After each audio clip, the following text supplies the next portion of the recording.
সুপ্রভাত বন্ধুরা, আজ ২১ মার্চ শুক্রবার। শুরু করছি চিন্তনের মুখ্য বার্তা। প্রথমেই আসছে আজকের আন্তর্জাতিক খবরে। যুক্তরাষ্ট্রের প্রাক্তন প্রেসিডেন্ট জন এফ কেনেডি হত্যাকাণ্ড নিয়ে প্রেসিডেন্ট ডোনাল্ড ট্রাম্পের প্রশাসনের মঙ্গলবার প্রায় ৮০,০০০ পৃষ্ঠার গোপন নথি জনসমক্ষে প্রকাশ করার কথা। ট্রাম্প গত সোমবার এই তথ্য জানিয়েছিলেন। তিনি জানিয়েছিলেন এই নথি দেখার জন্য লোকজন দশকের পর দশক অপেক্ষা করে আছেন। আমেরিকার অভিবাসন কর্মকর্তাদের হাতে গ্রেপ্তার কলম্বিয়া বিশ্ববিদ্যালয়ের শিক্ষার্থী মাহমুদ খলিল নিজেকে রাজনৈতিক বন্দী হিসেবে দাবি করলেন। মার্কিন প্রশাসনের অভিবাসীদের এভাবে আটকে রাখার প্রক্রিয়াকে ইসরায়েলের বিচার বহির্ভূত আটক ব্যবস্থার সঙ্গে তুলনা করেছেন এই প্যালেস্তানীয় যুবক। মঙ্গলবার আমেরিকার লুইজিয়ানায় আটক কেন্দ্র থেকে পাঠানো এক বিবৃতিতে এসব কথা বলেছেন তিনি। গ্রেপ্তার হওয়ার পর এটি তার প্রকাশ্যে দেওয়া প্রথম বিবৃতি। ইরান সমর্থিত হুতি বিদ্রোহীরা লোহিত সাগরে বুধবার ফের আরও একটি মার্কিন জাহাজে হামলা চালালো। গত ৭২ ঘন্টায় এই নিয়ে চতুর্থবারের মতো মার্কিন জাহাজে হামলা চালালো হুতি বিদ্রোহীরা। খবর সূত্র এএফপি।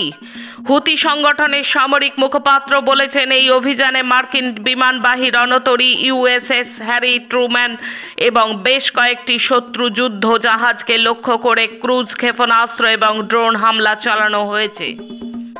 স্ট্যাচু অফ লিবার্টি ফেরত দিক আমেরিকা। ট্রাম্প প্রশাসনকে হুঁশিয়ারি দিল ফ্রান্সের সরকার। প্রসঙ্গত ১৮৮৬ সালে ২৮শে অক্টোবর আমেরিকার স্বাধীনতার শতবর্ষ উপলক্ষে France Sarkar statue of liberty উপহার দিয়েছিল আমেরিকাকে।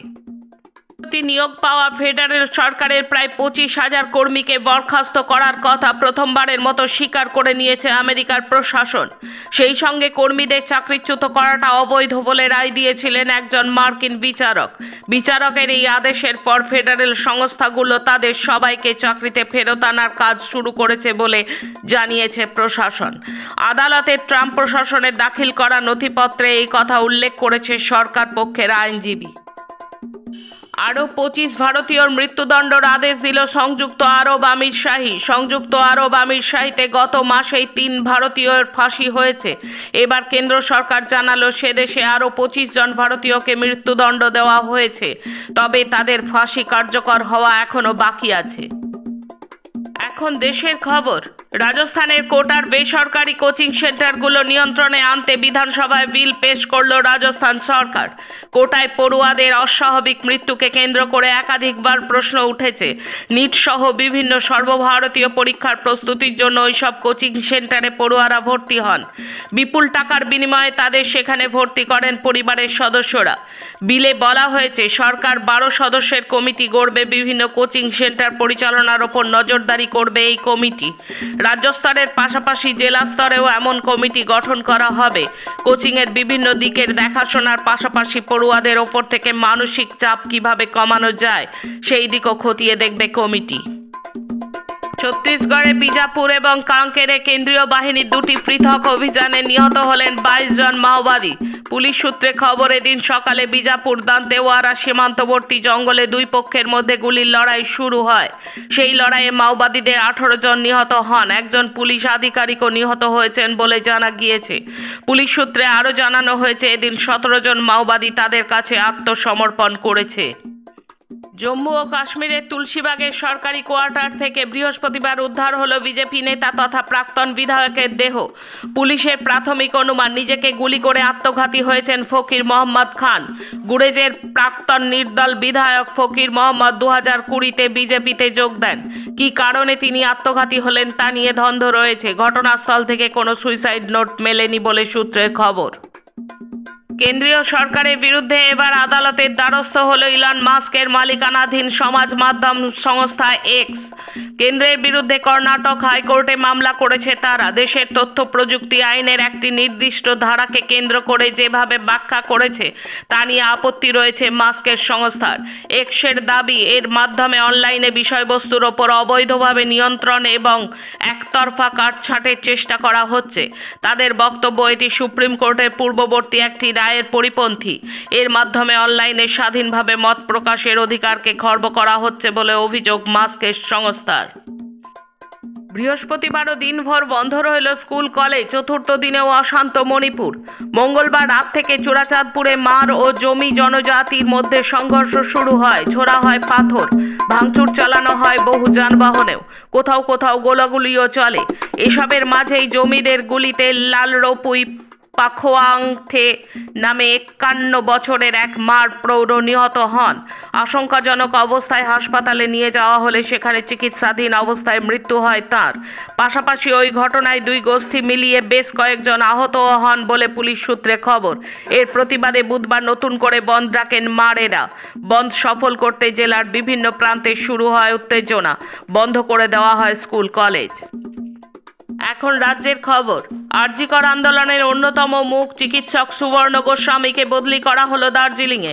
বৃহস্পতিবার স্বাস্থ্য দপ্তরের পক্ষ থেকে বিজ্ঞপ্তি দিয়ে জানানো হয়েছে যে পূর্ব বর্ধমান ডেপুটি CMOH পদে কর্তব্যরত চিকিৎসক গোস্বামীকে দার্জিলিংয়ের টিবি হাসপাতালের সুপারিনটেন্ডেন্ট পদে বদলি করা হয়েছে।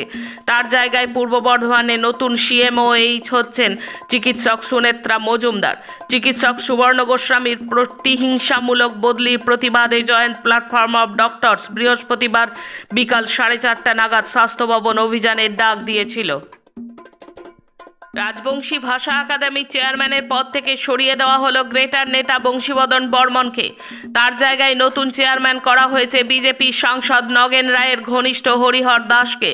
তার বাড়ি কোচবিহার 2 ব্লকের যজ্ঞনারায়ণের কুঠি এলাকায়। হরিহর গোসাইহাটের হাই স্কুলের ভূগোলের শিক্ষক বংশীবদনকে ছেঁটে ফেলে হরিহরকে রাজবংশী ভাষা একাডেমির চেয়ারম্যান করায় রাজনৈতিক মহলে চাঞ্চল্য ছড়িয়েছে।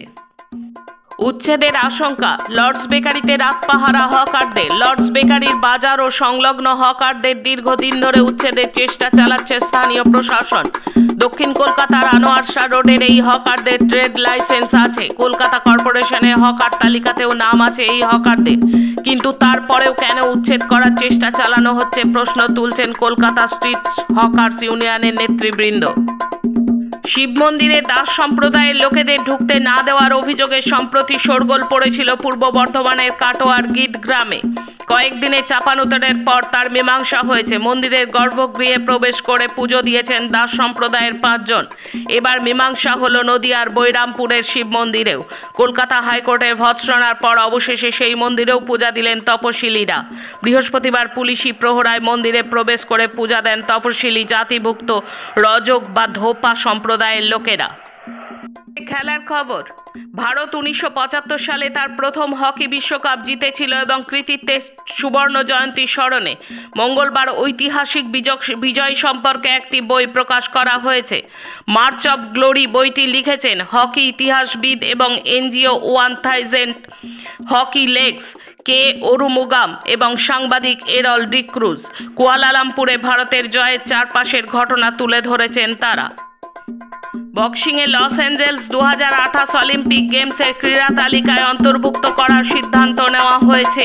এই সিদ্ধান্তটি আন্তর্জাতিক অলিম্পিক কমিটির নির্বাহী বোর্ডের প্রস্তাবের ভিত্তিতে গৃহীত করা হয়েছে, যা অলিম্পিক প্রোগ্রাম কমিশনের সুপারিশ অনুসরণ করেছে। এছাড়া বিশ্ব বক্সিংকে বিশ্বব্যাপী বক্সিং খেলাটির পরিচালনাকারী আন্তর্জাতিক ফেডারেশন হিসেবে অলিম্পিক আন্দোলনের মধ্যে সাময়িক স্বীকৃতি দেওয়া হয়েছে। আজকের মুখ্য বার্তা এই পর্যন্ত। নমস্কার।